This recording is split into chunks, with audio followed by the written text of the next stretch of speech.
a paz de Deus. Meu nome é Aline Oliveira, sejam muito bem-vindos ao canal Sons Naturais. E na história para dormir de hoje, venho compartilhar mais este lindo conto para crianças de Figueiredo Pimentel.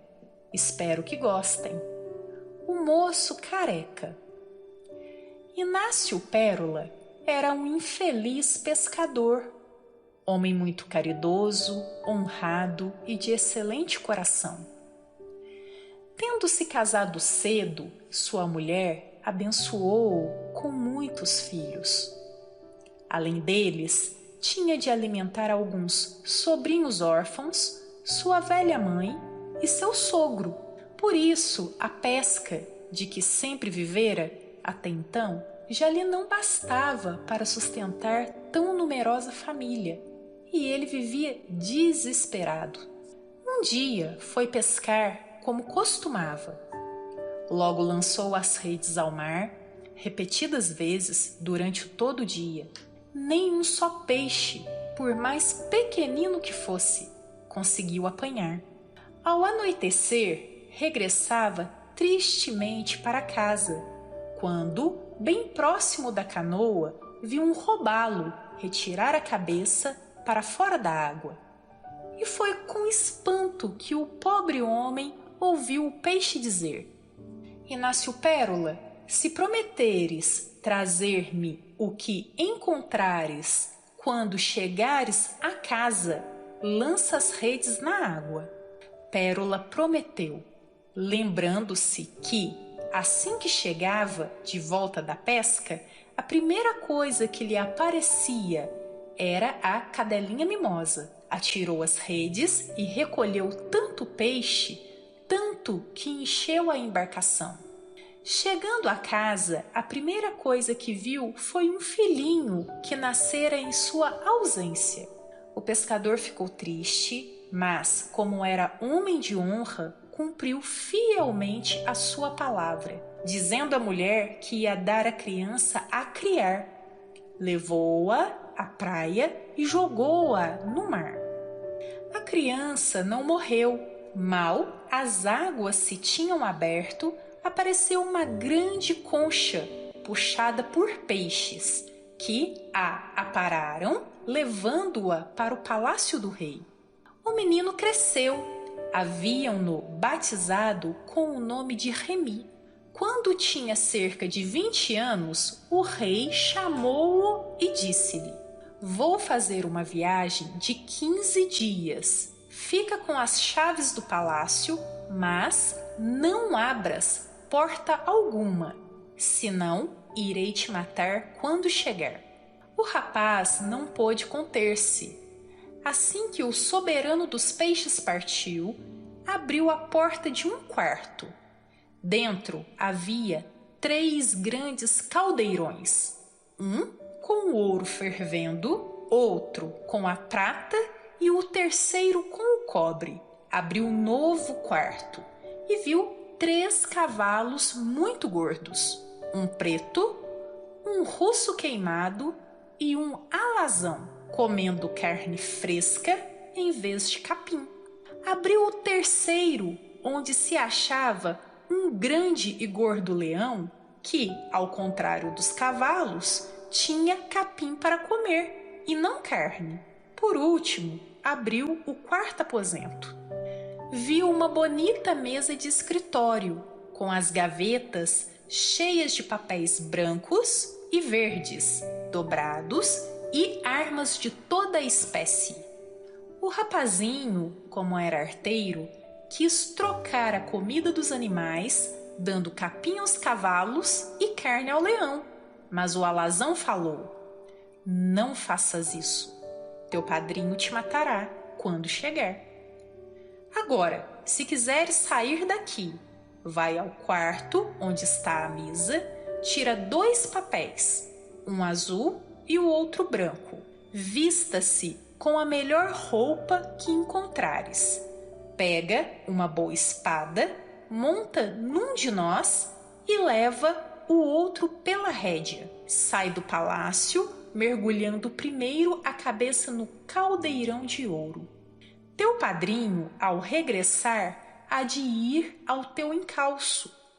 Assim que estiver quase a te pegar, larga um dos papéis, mais tarde o outro, e deixa o resto por nossa conta. Remy obedeceu pontualmente, depois de ter dourado os cabelos, que ficaram lindíssimos. Montou o alazão e foi puxando o russo queimado. Seguiu viagem a todo galope. Ao cabo de 20 dias, o rei dos peixes chegou ao palácio, vendo que o afilhado fugira, cavalgou o preto e foi à sua procura. Depois de muito andar, avistou-o. Então, o cavalo alazão disse a Remy que largasse o papelzinho branco. Imediatamente formou-se espesso nevoeiro que o rei custou a passar. Quando conseguiu, o rapaz já estava longe. Dando de esporas, já ia de novo o alcançando, mas Remy, a conselho do alazão, abriu o papel verde. Formou-se um espinhal. O rei disse para o cavalo preto: se conseguires passar comigo este espinhal, eu te desencantarei. Tira-me, então, os arreios, respondeu o animal. Mas quando iam chegando ao meio, o cavalo atirou-o ao chão e seguiu sozinho. Passados alguns dias mais, chegaram perto de uma cidade. Aí o cavalo alazão tomou a palavra. Nós vamos ficar aqui, encantados em pedras. Deixa conosco tua roupa e tuas armas e continua sozinho. Mais adiante encontrarás um boi morto.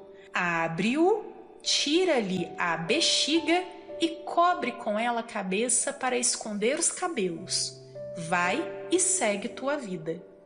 Quando precisares de nós, procura-nos. O rapaz executou aquelas recomendações. Chegando à cidade, encontrou um palácio.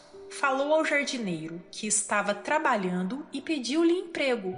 O jardineiro aceitou-o como ajudante e o moço ficou empregado. No palácio, toda a gente gostava dele, porque Remy era bom trabalhador, mas achavam-no muito esquisito por não ter um só fio de cabelo. Por isso chamavam-no o Moscaré. Uma vez, julgando-se ele a sós, tirou a bexiga de boi e apareceu com os seus lindíssimos cabelos de ouro. A mais moça das filhas do rei viu-o e ficou apaixonada. Tempos depois, houve importantes cavalgadas, a quais toda a gente compareceu. O moço careca, que havia ficado sozinho, mal viu o palácio deserto. Correu para onde estavam os cavalos e contou-lhes tudo. O rosto queimado surgiu deslumbrantemente arreado. O rapaz vestiu-se com as roupas próprias e entrou na competição, onde ganhou os prêmios, oferecendo a argolinha de ouro à filha mais moça do rei. Ninguém sabia quem era aquele formoso moço de cabelos de ouro, montado num cavalo sem igual. Só a princesinha foi quem ficou meio desconfiada e por isso mesmo mais apaixonada. No segundo dia, ocorreram-se novas cavalgadas.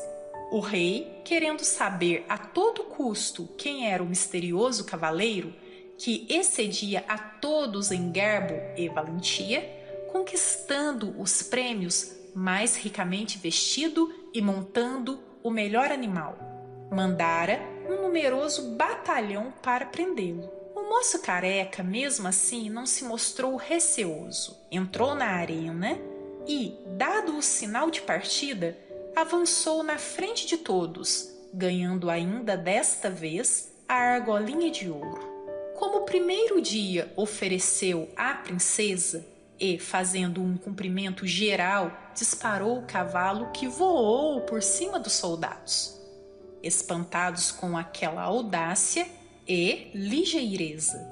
No terceiro e último dia de festa, tudo sucedeu como nos antecedentes, com a diferença que havia mais gente. e que soldados armados de baionetas, em maior número, foram colocados em todas as saídas, a fim de evitar a fuga do jovem cavaleiro. Remy, porém, sempre confiado e protegido pelos 3 cavalos encantados, ganhou o prêmio e conseguiu safar-se sem que o atingissem as pontas das baionetas e a chuva de balas disparadas contra ele. Nunca se soube e nem se desconfiou sequer quem fosse o vencedor das cavalgadas. Apenas a princesinha tinha uma ligeira suspeita de que era o ajudante dos Jardins Reais, o jovem e formoso moço. Entretanto, nada disse, e as coisas continuaram no enfadonho cotidiano. Passados tempos, o rei anunciou que quem matasse uma fera terrível que desde muitos anos devastava o país, causando todo tipo de horrores e estragos, casaria com sua filha mais velha. Sabendo disso, Careca foi consultar o Russo Queimado, que lhe disse: arranja um espelho que colocarás no meu peito e vai combater o bicho. Quando ele vir a sua imagem reproduzida, ficará atrapalhado e poderás então matá-lo. A coisa passou-se como dissera o cavalo. No dia seguinte, a fera amanheceu morta. Ninguém acusando, entretanto, como o autor, o monarca julgou-se dispensado de cumprir a palavra. Resolvendo casar as 3 filhas no mesmo dia, mandou que elas escolhessem noivos. As 2 mais velhas quiseram 2 poderosos príncipes, ao passo que a mais moça declarou terminantemente que só se casaria com o moço careca, ajudante do jardineiro real. O rei, como a estimava muito, não teve remédio, senão aceitá-lo como genro. Ordenou que se preparasse um grande banquete, no qual todas as aves seriam caçadas pelos seus futuros genros. Mas nenhum deles, a não ser o moço careca, nada conseguiu matar. Um dos príncipes, encontrando-o no mato, carregado de caça, e não o conhecendo, propôs-lhe comprar tudo, ao que ele aceitou, exigindo, porém, recibo. Na ocasião do banquete, o rei pediu que cada um dos genros contasse uma aventura curiosa que lhes houvesse sucedido.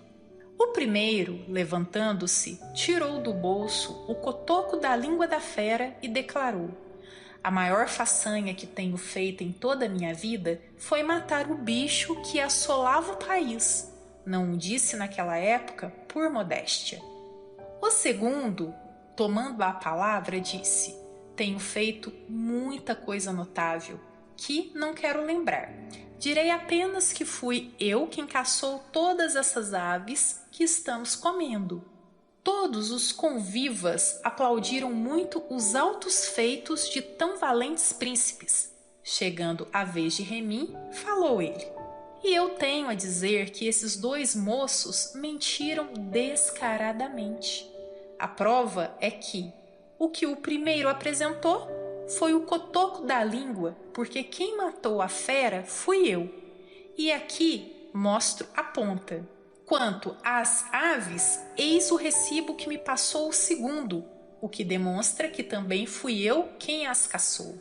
Dizendo isso, arrancou a bexiga de boi, que lhe cobria a cabeça, e apareceu com os seus formosos cabelos de ouro, reconhecendo-se assim nele o moço misterioso das cavalgadas, para vergonha dos 2 príncipes mentirosos.